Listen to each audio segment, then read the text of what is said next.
नमस्कार साथियों, आज की क्लास में एक बार पुनः आपका हार्दिक स्वागत है। ये क्लास हिंदी से संबंधित सभी परीक्षाओं के लिए है। आई होप आपकी तैयारी बहुत अच्छी चल रही होगी।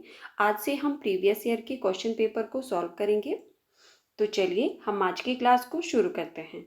हमारा आज का पहला प्रश्न है, साखी किस कवि का काव्य संग्रह है? आपके पास ऑप्शंस में है केदारनाथ सिंह, कुंवर नारायण, मलयज या विजयदेव नारायण शाही। तो इसका सही उत्तर क्या होगा? सभी लोग अपना उत्तर कमेंट बॉक्स में अवश्य दें। बिल्कुल सही। जिन साथियों ने ऑप्शन नंबर डी बताया है उनका उत्तर सही है। साखी विजयदेव नारायण शाही का काव्य संग्रह है 1982 ईस्वी का। ठीक है, हमारा अगला प्रश्न है, अथवा व्याकरण की दृष्टि से हैं। आपके पास ऑप्शंस में है संधि, उपसर्ग, अन्वय या अव्यय। तो इसका सही उत्तर क्या होगा? बताइए। अथवा शब्द व्याकरण की दृष्टि से क्या है? बिल्कुल सही। जिन साथियों ने ऑप्शन नंबर डी बताया है उनका उत्तर सही है। ठीक है, कैसा शब्द है ये? अव्यय शब्द है। हमारा अगला प्रश्न है, संपत्ति शास्त्र के लेखक का नाम है। आपके पास ऑप्शंस में है आचार्य महावीर प्रसाद द्विवेदी, आचार्य हजारी प्रसाद द्विवेदी, आचार्य रामचंद्र शुक्ल या बाबू श्याम सुंदर दास। तो इसका सही उत्तर क्या होगा? बिल्कुल सही। जिन साथियों ने ऑप्शन नंबर ए बताया है उनका उत्तर सही है। संपत्ति शास्त्र के लेखक आचार्य महावीर प्रसाद द्विवेदी जी हैं। हमारा अगला प्रश्न है, राधा वल्लभ संप्रदाय का प्रवर्तन किसने किया? आपके पास ऑप्शंस में है वल्लभाचार्य, मध्वाचार्य, हितहरिवंश या सूरदास। तो इसका सही उत्तर क्या होगा? बताइए। राधा वल्लभ संप्रदाय का प्रवर्तन किसने किया? बिल्कुल सही। जिन साथियों ने ऑप्शन नंबर सी बताया है उनका उत्तर सही है। हितहरिवंश ने किया था। ठीक है, हमारा अगला प्रश्न है, अरुण यह मधुमय देश हमारा, यह किसने कहा? आपके पास ऑप्शंस में है ध्रुव स्वामिनी, देवसेना, कार्नेलिया या मधुलिका। तो इसका सही उत्तर क्या होगा? यहाँ पे कार्नेलिया है ये। बिल्कुल सही। जिन साथियों ने ऑप्शन नंबर सी बताया है उनका उत्तर सही है। अरुण यह मधुमय देश हमारा किसने कहा था? ये कार्नेलिया ने कहा था। आप जानते हैं कि यह पंक्ति जो है वो जयशंकर प्रसाद जी के चंद्रगुप्त नाटक की है। चलिए आप लोग मुझे बताइए कि चंद्रगुप्त का रचनाकाल क्या माना जाता है? चंद्रगुप्त जो कि जयशंकर प्रसाद जी का नाटक है उसका रचनाकाल क्या है? बिल्कुल सही, 1931 ईस्वी। ठीक है, हमारा अगला प्रश्न है, निम्न में से कौन किसके लिए प्रसिद्ध नहीं है? आपके पास ऑप्शंस में है उपमा के लिए कालिदास, करुणा के लिए भवभूति, अलंकार के लिए भामह या वक्रोक्ति के लिए क्षेमेंद्र। तो बताइए इसका सही उत्तर क्या होगा? आपको बताना है कि निम्न में से कौन किसके लिए प्रसिद्ध नहीं है, उसका चयन करना है आपको।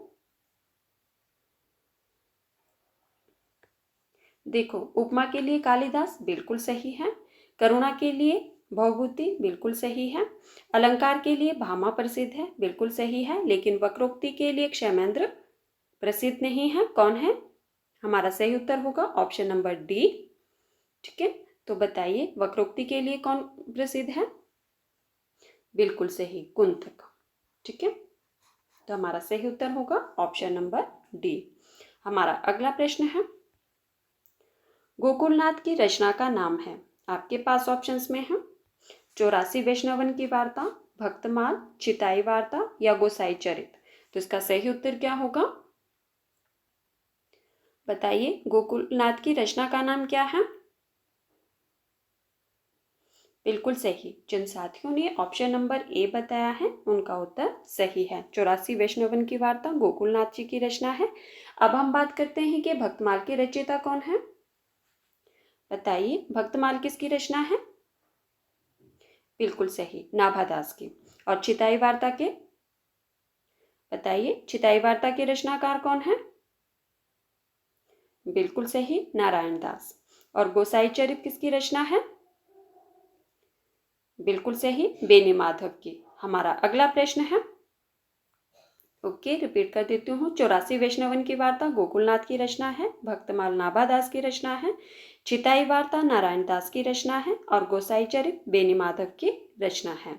हमारा अगला प्रश्न है, छायावाद को स्थूल के प्रति सूक्ष्म का विद्रोह किसने कहा? आपके पास ऑप्शंस में है जयशंकर प्रसाद, महादेवी वर्मा, नंदुलारे वाजपेयी या डॉक्टर नगेंद्र। तो इसका सही उत्तर क्या होगा? बताइए, छायावाद को स्थूल के प्रति सूक्ष्म का विद्रोह किसने कहा? बिल्कुल सही। जिन साथियों ने ऑप्शन नंबर डी बताया है उनका उत्तर सही है। किसने कहा? डॉक्टर नागेंद्र ने। हमारा अगला प्रश्न है, नटों के जीवन संघर्ष का उल्लेख किस उपन्यास में है? यहाँ पे नई शब्द गलती से हो गया टाइप, ठीक है। नटों के जीवन संघर्ष का उल्लेख किस उपन्यास में है? आपके पास ऑप्शंस में है कब तक पुकारूं, शलेशु, झूला नट या सेवा सदन। तो इसका सही उत्तर क्या होगा? बताइए, नटों के जीवन संघर्ष का उल्लेख किस उपन्यास में है और साथ में इसके उपन्यासकार कौन है, उनका नाम भी बताना है आपको।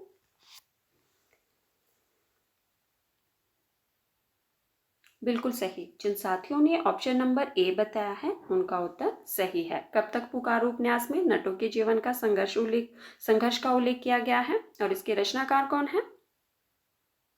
बिल्कुल सही, रांगी राघव जी का उपन्यास है ये। अब हम बात करते हैं कि शैलेशु किसका उपन्यास है? बताइए, शैलूष के उपन्यासकार कौन है?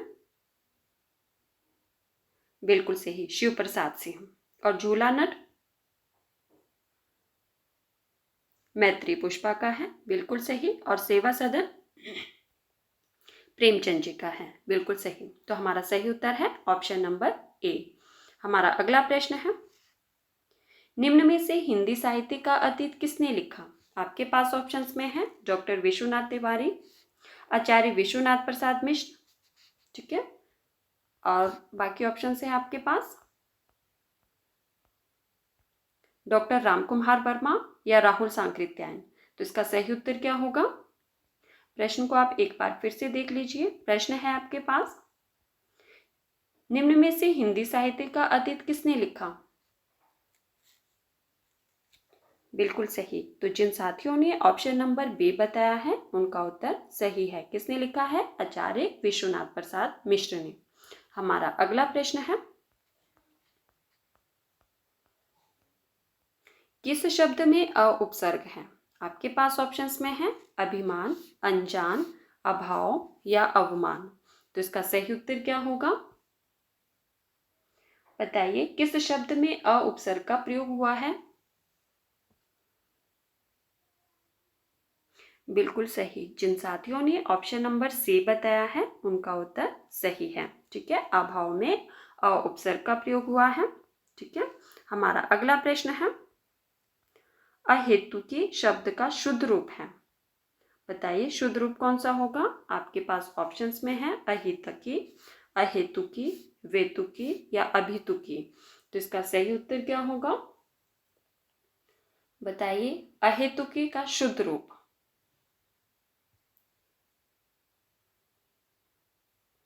बिल्कुल सही। जिन साथियों ने ऑप्शन नंबर बी बताया है उनका उत्तर सही है। अहेतुकी कैसे लिखा जाता है? इस तरह से, ठीक है। तो हमारा सही उत्तर है ऑप्शन नंबर बी। हमारा अगला प्रश्न है, निम्नलिखित में से द्वंद्व समास बताइए। आपको द्वंद्व समास बताना है। ऑप्शंस में है आपके पास शोकाकुल, सर्वोत्तम, वीर पुरुष या पाप पुण्य। तो इसका सही उत्तर क्या होगा? बताइए, इनमें से द्वंद्व समास का उदाहरण कौन सा है? बिल्कुल सही। जिन साथियों ने ऑप्शन नंबर डी बताया है उनका उत्तर सही है। पाप पुण्य में द्वंद्व समास है। और बाकी जो ये तीनों उदाहरण दिए गए हैं वो किस समास के हैं?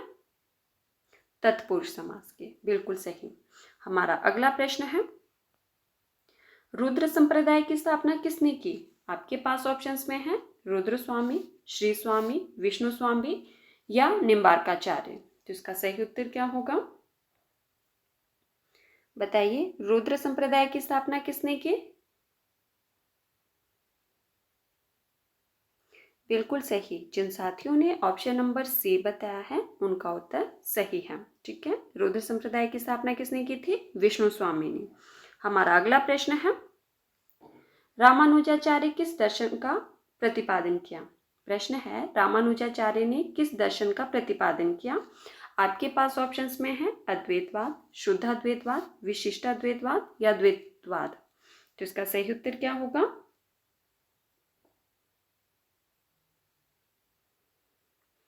पिछली क्लास में ही बताया था मैंने आपको ये। बिल्कुल सही। जिन साथियों ने ऑप्शन नंबर सी बताया है उनका उत्तर सही है। ठीक है, रामानुजाचार्य ने किस दर्शन का प्रतिपादन किया था? विशिष्टाद्वैतवाद का। हमारा अगला प्रश्न है, प्रत्येक का संधि विच्छेद होगा। आपके पास ऑप्शंस में है प्रत्यय धन एक, प्रतिधन एक या प्रतिधन एक या प्रत्यय धन एक। तो बताइए इसका सही उत्तर क्या होगा?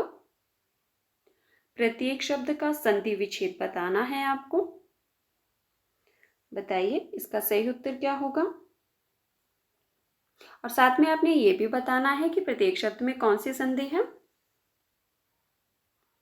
बिल्कुल सही। जिन साथियों ने ऑप्शन नंबर बी बताया है उनका उत्तर सही है। प्रत्येक का संधि विच्छेद क्या होगा? प्रतिधन एक। इसमें कौन सी संधि है? यण संधि। ठीक है, कौन सी संधि है? यण संधि है इसमें। हमारा अगला प्रश्न है, निम्न में से कौन सी रचना व्याकरण ग्रंथ की है? आपके पास ऑप्शंस में है कीर्ति पताका, चर्यापद, उक्ति व्यक्त प्रकरण या वर्ण रत्नाकर। तो इसका सही उत्तर क्या होगा? बताइए कौन सी रचना व्याकरण ग्रंथ की मानी जाती है?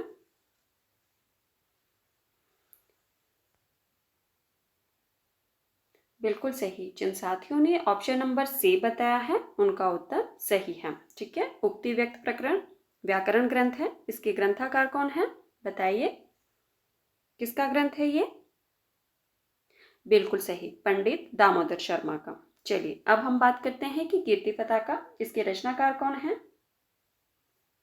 साथियों, जिन्होंने अभी तक वीडियो को लाइक नहीं किया है प्लीज वीडियो को लाइक कर देना और अगर हो सके तो वीडियो को ज्यादा से ज्यादा शेयर भी कर देना। कीर्ति पताका के रचनाकार कौन है? बिल्कुल सही, विद्यापति जी की रचना है। और चर्यापद? शबरप्पा की। बिल्कुल सही। और वर्ण रत्नाकर?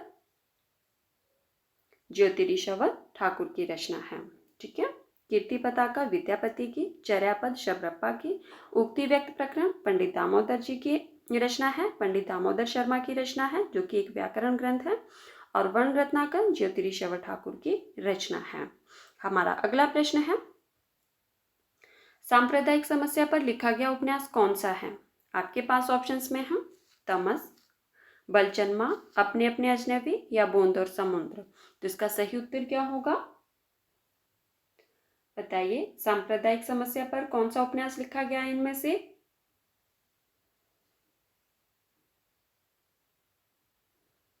बिल्कुल सही। जिन साथियों ने ऑप्शन नंबर ए बताया है उनका उत्तर सही है। तमस उपन्यास जो है वो सांप्रदायिक समस्या पर लिखा गया है। चलिए ये बताइए कि इसके उपन्यासकार कौन है? बिल्कुल सही। तमस किसका उपन्यास है? भीष्म साहनी का उपन्यास है, 1973 ईस्वी का। ठीक है, चलिए अब हम बात करते हैं कि बलचन्मा के रचनाकार कौन है। बिल्कुल सही, बलचन्मा किसका है? नागार्जुन का है। नागार्जुन जी का उपन्यास है ये। ठीक है, 1952 ईस्वी का। अपने अपने अजनबी, बताइए इसके रचनाकार कौन है? बिल्कुल सही, अपने अपने अजनबी आगे जी की रचना है, 1961 ईस्वी की।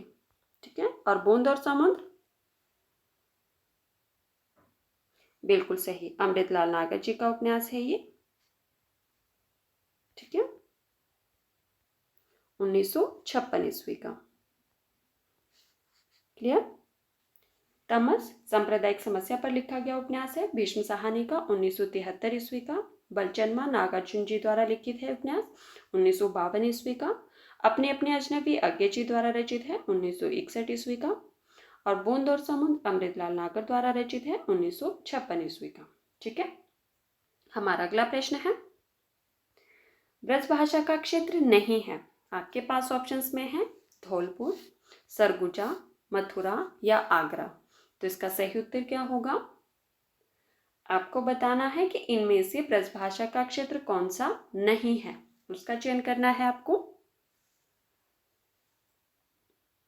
बिल्कुल सही, जिन साथियों ने ऑप्शन नंबर बी बताया है उनका उत्तर सही है। ठीक है, ब्रजभाषा का क्षेत्र कौन सा नहीं है इनमें से? सरगुजा। हमारा अगला प्रश्न है, शिवराज भूषण ग्रंथ में किसका विवेचन मिलता है? आपके पास ऑप्शंस में है रस, ध्वनि, अलंकार या औचित्य। तो इसका सही उत्तर क्या होगा? पहले तो आप मुझे ये बताइए कि शिवराज भूषण किस कवि का ग्रंथ है, इसके रचनाकार कौन है? बिल्कुल सही, कवि भूषण जी की रचना है ये। चलिए आप बताइए कि शिवराज भूषण ग्रंथ में किसका विवेचन मिलता है? बिल्कुल सही, जिन साथियों ने ऑप्शन नंबर सी बताया है उनका उत्तर सही है। ठीक है, शिवराज भूषण ग्रंथ में अलंकार का विवेचन मिलता है। कितने अलंकारों का विवेचन किया गया है इसमें? बिल्कुल सही, 105 अलंकारों का। ठीक है, 105 अलंकारों का विवेचन किया गया है। चलिए आज का प्रश्न है आपके लिए कि भूषण जी का जन्म कब हुआ था। ठीक है, सभी लोग मुझे कमेंट करके अपना उत्तर देना कि कवि भूषण जी का जन्म कब हुआ था। ठीक है, तो साथियों ये थे आज के हमारे कुछ महत्वपूर्ण प्रश्न जिन पर हमने चर्चा की। अगर आपको क्लास पसंद आए तो प्लीज़ वीडियो को लाइक कर देना और वीडियो को ज़्यादा से ज़्यादा शेयर भी कर देना। जो साथी पहली बार चैनल पर आए हैं प्लीज़ चैनल को सब्सक्राइब करना, बेल आइकन को प्रेस करना ताकि आने वाले हर वीडियो की नोटिफिकेशन सबसे पहले आप तक पहुँचे। और मुझे कमेंट करके ज़रूर बताना कि आज की क्लास में आपके कितने प्रश्न सही हुए। धन्यवाद, मिलते हैं अगली क्लास में। इससे आगे वाले प्रश्नों पर हम अगली क्लास में चर्चा करेंगे। ठीक है, धन्यवाद।